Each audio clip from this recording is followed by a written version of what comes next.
Saatnya kita membuktikan. Sekarang. Sekarang ini saatnya untuk membuktikan bahwa syariah dalam kondisi apapun bisa bangkit, dalam kondisi apapun bisa tegak gitu.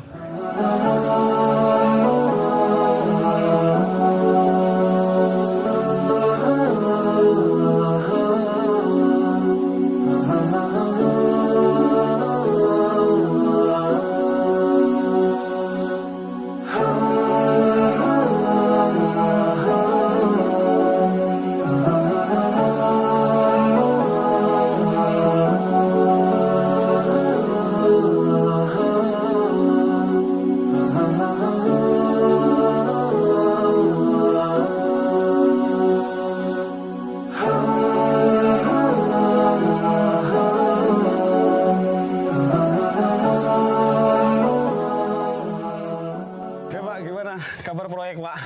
Alhamdulillah, lancar aja. Gimana sejauh pandemi ini gimana, Pak? Jauh 2020, 2021 masa-masa berat ya? Tetap optimis. Tahu optimis ya? Ya, seberat apapun, insya Allah buat properti syariah masih ada peluang. Masih ada peluang ya? Iya, tinggal kitanya saja yang harus selalu memperbaiki diri. Benar. Memperbaiki performance, karena semuanya sekarang kita dituntut untuk itu. Iya. Iya. Dan antum hari ini kan properti syariah tanpa bank ya, Pak? Betul. Dan insya Allah tetap istiqomah dengan skema properti syariah tanpa bank. Nah, itu yang Anda mau tanya tuh, Pak. Mengapa gitu? Mengapa antum katakanlah misalkan suatu hari nanti nih bank syariah ternyata benar-benar bisa syariah gitu. Kenapa antum bilang tetap istiqomah dengan tanpa bank? Apa yang dorongan paling besar? Mungkin pertanyaan gampangnya ada balik lagi ya. Kenapa juga harus tanpa bank, harus dengan bank gitu loh. Gitu ya. Iya, kalau bisa dengan tanpa bank, nggak ribet, nggak ruwet, keuntungannya lebih banyak dengan skala yang mungkin lebih kecil sedikit dibandingin dengan kita proses dengan bank. Kenapa juga harus pakai bank gitu loh. Ya, artinya jadi ini bukan persoalan menurut sih itu pilihan ya. Pilihan ya. Dengan atau tanpa bank itu pilihan. Yang paling penting adalah syariahnya yang harus dijaga. Dengan bank atau tanpa bank, yang pasti akan-akannya syariah. Iya. Sistemnya syariah. Betul. Ya, pelaksanaannya juga syariah. Ya, tapi memang orang kan mengatakan bahwa kalau tanpa bank, duitnya dari mana modalnya? Nyatanya bisa tuh. Nyatanya sudah 5 tahun lebih Nyata jalankan, berjalan aja, bisa, tenang, nyaman, ya. aman. Dan itu berproses layaknya properti atau developer yang dengan perbankan. Ya mungkin kalau secara hitung-hitungan di atas kertas terkesan lebih lambat, tapi itu kan di atas kertas. Ya. Pada kenyataannya kan, ya Allah juga yang menentukan. Betul. Allah yang menentukan cepat atau lambatnya, karena ini berkaitan dengan rezeki ya. Ya. Kan gini Bang, kita ini mencari sesuatu yang kadarnya, waktunya, itu sudah Allah tentukan gitu. Kita hanya kewajiban kita ikhtiar.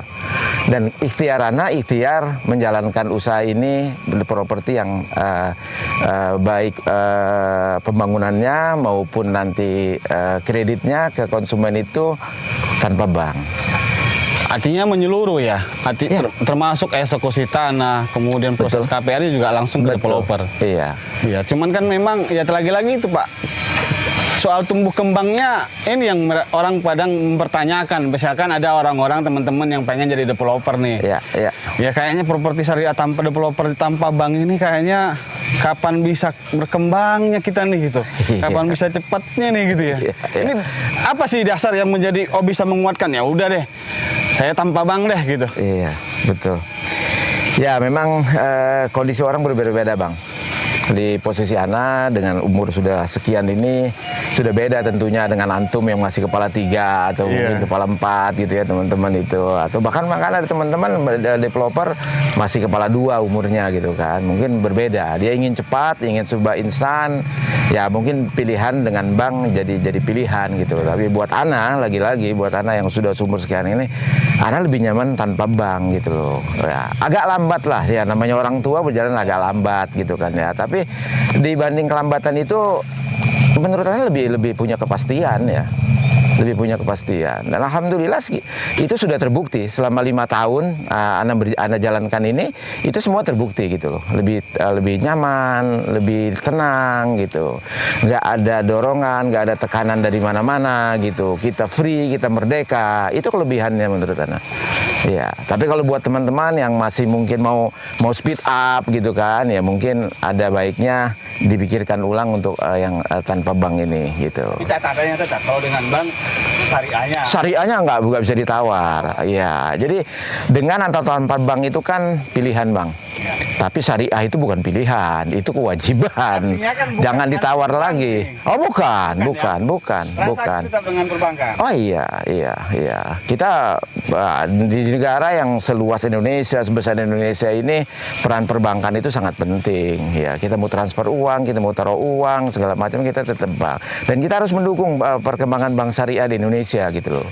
Cuma di sisi itu jangan dijadikan bank syariah atau bank ini satu-satunya pilihan gitu loh. Kita usaha harus pakai bank gitu. Nah, harus pakai bank ini, ya ini yang sangat keliru menurut Ana. Semuanya bisa dijalankan, tanpa atau dengan itu bisa dijalankan. Iya. Jalan kita, Pak. Siap.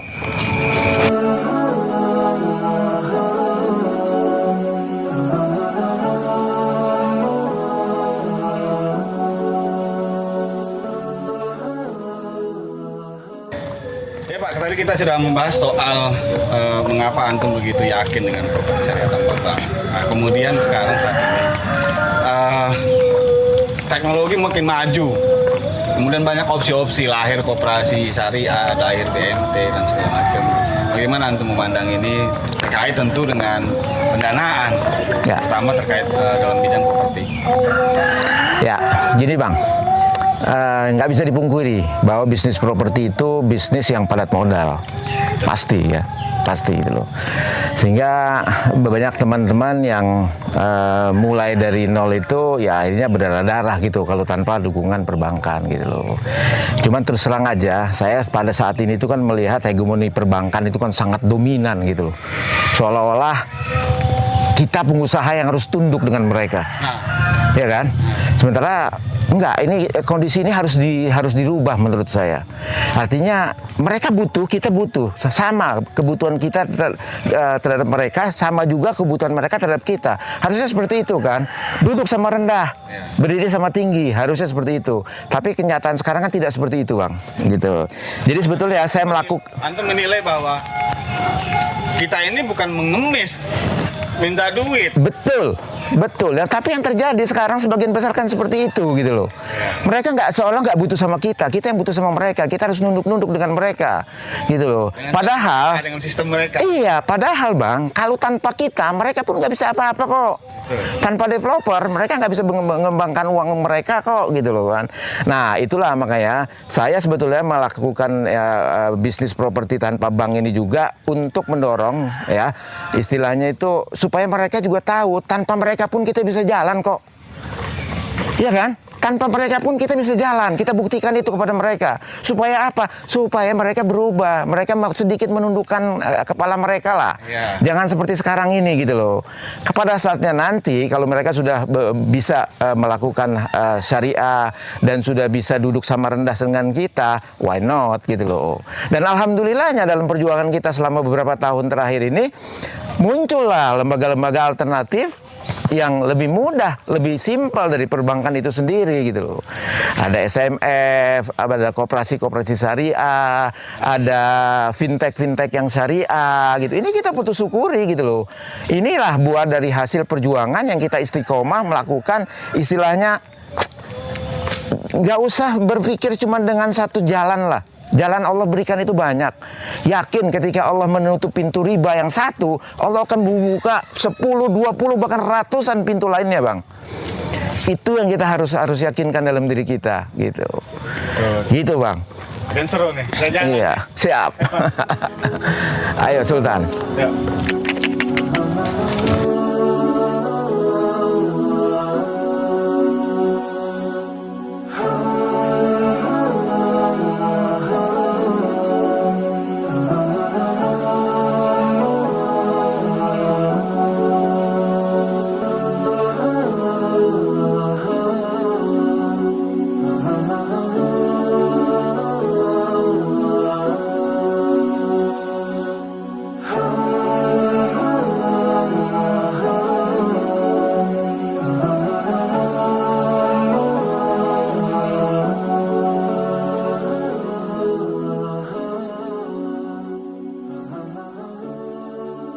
Iya Pak.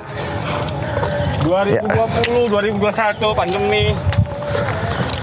Ya. Qadarullah Mas Hafal. Qadarullah. Iya. Berdasarkan data berita, sama properti-properti dengan perbankan, ya banyak yang melakukan refinansiasi, melakukan banyak hal, kemudian bahkan juga tutup, gulung tikar dan lain-lain. Bagaimana dengan properti syariah, terutama dengan Tampak Bang? Apa cerita yang bisa kita dengar? Iya, memang kondisi pandemi ini tidak ayal lagi Bang ya. Memang sangat berpengaruh terhadap hidup dan kehidupan kita.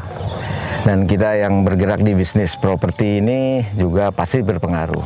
Sebetulnya kalau saya lihat sih, sebelum ada pandemi pun, bisnis properti itu memang sudah menurun ya. Cuman lebih menukik lagi ketika memang ada pandemi ini gitu loh. Tapi masih beruntung menurut sana, masih beruntung kita yang bergerak di properti syariah dibanding sama yang masih konsep ribawi. Kenapa Anda bilang masih beruntung? Karena beban kita tidak seberat beban mereka yang masih konvensional Bang. Masih ribawi, bayangkan aja ketika penjualan merosot tajam gitu kan ya. Tapi beban-beban mereka boleh dibilang tidak berkurang gitu loh. Nah kita di properti syariah ini diuntungkan untuk itu. Tapi kita optimis ke depan, sandang, papan, pangan, kebutuhan pokok manusia. Bagaimana dengan penjualan Pak? Ya, penjualan tidak seperti yang kita harapkan memang, kita harus akui. Tapi bukan berarti tidak ada gitu kan. Karena itu saya bilang tadi, sandang, papan, pangan, kita bergerak di papan ini kan ya, kebutuhan orang. Dan nggak semua orang terkendala secara ekonomi, tapi ada juga orang yang masih punya kemampuan. Ya kita berharap dari yang punya kemampuan itu justru kondisi-kondisi seperti ini mereka yang punya keberanian untuk berinvestasi di bidang properti. Karena bagaimanapun juga mereka sadar dan paham bahwa bisnis properti itu insya Allah nggak ada matinya. Masalah ada gejolak pandemi ini ya sifatnya temporary lah, sementara. Ya, kemarin kita masih membukukan setidaknya 1 bulan itu adalah penjualan 1-2 unit gitu di proyek yang Anda jalankan sekarang. Itu Bang Adit. Ya, dan besok tinggal menghitung hari 2022 nih Pak. Oh iya. Bagaimana properti syariah ke depan? Insya Allah lebih optimis. Saya lebih optimis daripada 2020 ya. 2021 pun sudah mulai ada kelihatan geliat baiknya gitu kan ya.